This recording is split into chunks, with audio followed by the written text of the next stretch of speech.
بسم اللہ الرحمن الرحیم۔ السلام علیکم دوستو، حضور پاک صلی اللہ علیہ وآلہ وسلم ہمارے پیارے آقا عقائد و جہاں حضرت محمد مصطفیٰ صلی اللہ علیہ وآلہ وسلم ایک جنازہ سے واپس تشریف لا رہے تھے کہ ان کو ایک عورت نے دعوت دی کھانے کے لیے۔ تو دوستو، واقعہ کچھ یوں ہے کہ ہمارے پیارے آقا حضرت محمد مصطفیٰ صلی اللہ علیہ وآلہ وسلم ایک جنازہ سے واپس تشریف لا رہے ہیں کہ ایک عورت کا پیام کھانے کی درخواست لے کر پہنچا۔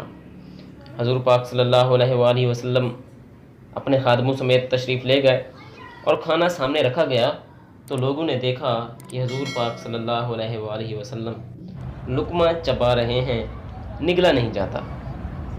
تو حضور پاک صلی اللہ علیہ وآلہ وسلم سے فرمایا، ایسا معلوم ہوتا ہے کہ اس بکری کا جو گوشت مالک کی بغیر اجازت کے لیا گیا۔ اس عورت نے عرض کیا کہ یا رسول اللہ صلی اللہ علیہ وآلہ وسلم، میں نے ریوڑ میں بکری خریدنے آدمی بھیجا تھا، وہاں ملی نہیں۔ پڑوسی نے بکری خریدی تھی، میں نے اس کے پاس قیمت سے لینے کو بھیجا، وہ تو ملے نہیں۔ ان کی بیوی نے بکری بھیج دی۔ حضور پاک صلی اللہ علیہ وآلہ وسلم نے فرمایا کہ قیدیوں کو کھلا دو۔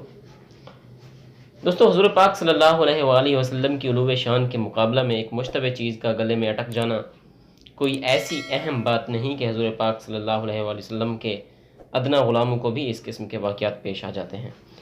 دوستو، یہ ہمارے پیارے آقا حضرت محمد مصطفیٰ صلی اللہ علیہ وآلہ وسلم کا معجزہ ہی ہو سکتا ہے۔